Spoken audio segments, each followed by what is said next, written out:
बड़ी खबर हरियाणा से जुड़ी हुई। गृह मंत्री अमित शाह हरियाणा के दौरे पर और जन आशीर्वाद रैली को संबोधित करेंगे।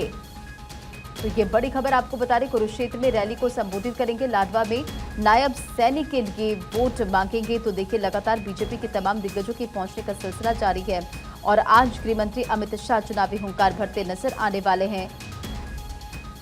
तो ये बड़ी खबर आपको बता रहे, जहां हरियाणा में आज फिर हुंकार भरेंगे अमित शाह। यहां पर बीजेपी प्रत्याशी के लिए वोट की अपील करेंगे। लाडवा कुरुक्षेत्र के लाडवा, जिससे जहां से सीएम नायब सैनिक चुनावी मैदान में उतरे हुए हैं और आज यहां पर चुनावी प्रचार प्रसार करेंगे। एक फेज में यहां पर इलेक्शन होना है और उससे पहले तमाम दिग्गजों के पहुंचने का सिलसिला जारी है। बीते दिन आपने तस्वीर देखी थी जब जम्मू कश्मीर में चुनावी प्रचार प्रसार करते नजर आए थे।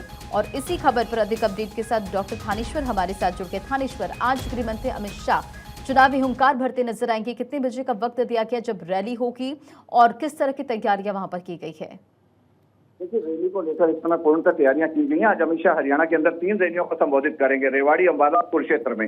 ये जो रेवाड़ी राजस्थान के साथ लगता है, अंबाला और कुरुक्षेत्र का जो पार्ट है ये कुछ पंजाब को टच करता है। तो सीधा सीधा है कि जो इस एरिया में जिस तरीके से सुनील जाखड़ का भी आया था कि बीजेपी प्रदेश अध्यक्ष है वो रिजाइन कर रहे हैं, उनकी कहीं एंटी इनकम्बेंसी का इधर कोई फर्क ना पड़े, उसको भी लेकर ये आज इसको फिल्म किया जाएगा। और दूसरी तरफ अमित शाह की जो रैलियां हैं, अमित शाह की रैलियां खासतौर पर लाडवा में, जहां से मुख्यमंत्री नायब सिंह कार्यवाहक मुख्यमंत्री नायब सिंह सैनी चुनाव लड़ रहे हैं, वहां पर जो रैली हो रही है वो अपने आप में काफी इंपॉर्टेंट है। जो हरियाणा के 3 कोने कहे जाए, एक अंबाला, कुरुक्षेत्र और रेवाड़ी, तीनों जगह पर रैलियां करके आज चुनाव की हुंकार भरेंगे।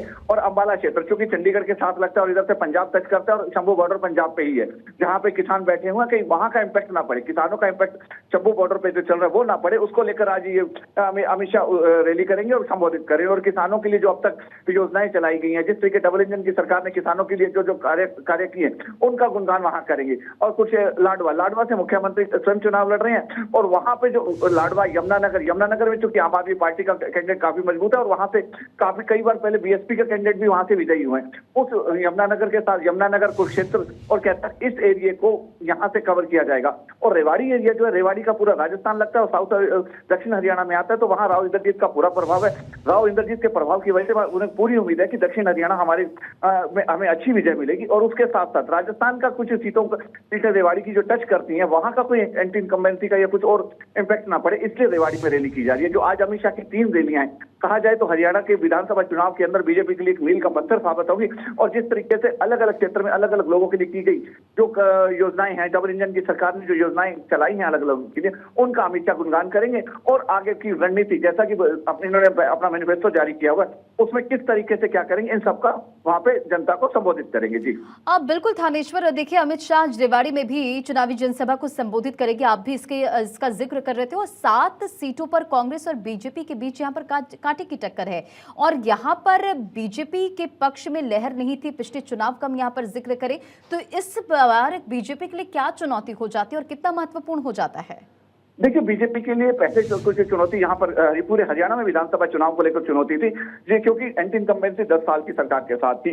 और लेकिन जिस तरीके से कांग्रेस में फूट पड़ी, कांग्रेस की हमारी शैलजा प्रचार के लिए नहीं आई, जिस तरीके से बीजेपी के आला नेताओं से अमित शाह ने भी वहां कहा, मंच से कहा कि दलित नेताओं को भी यहाँ पर परेशान किया जा रहा है। पहले अशोक तंवर को परेशान किया, वो कांग्रेस छोड़कर बीजेपी में आ गए, फिर अब कुमारी शैलजा को परेशान किया जा रहा है। कुमारी शैलजा नहीं बल्कि बहन शैलजा जो वर्ड अमित शाह ने यूज किया, उसका लोग दलित वोटर्स पर काफी प्रभाव पड़ा और दलित वोटर्स का झुकाव कहीं ना कहीं बीजेपी की तरफ है।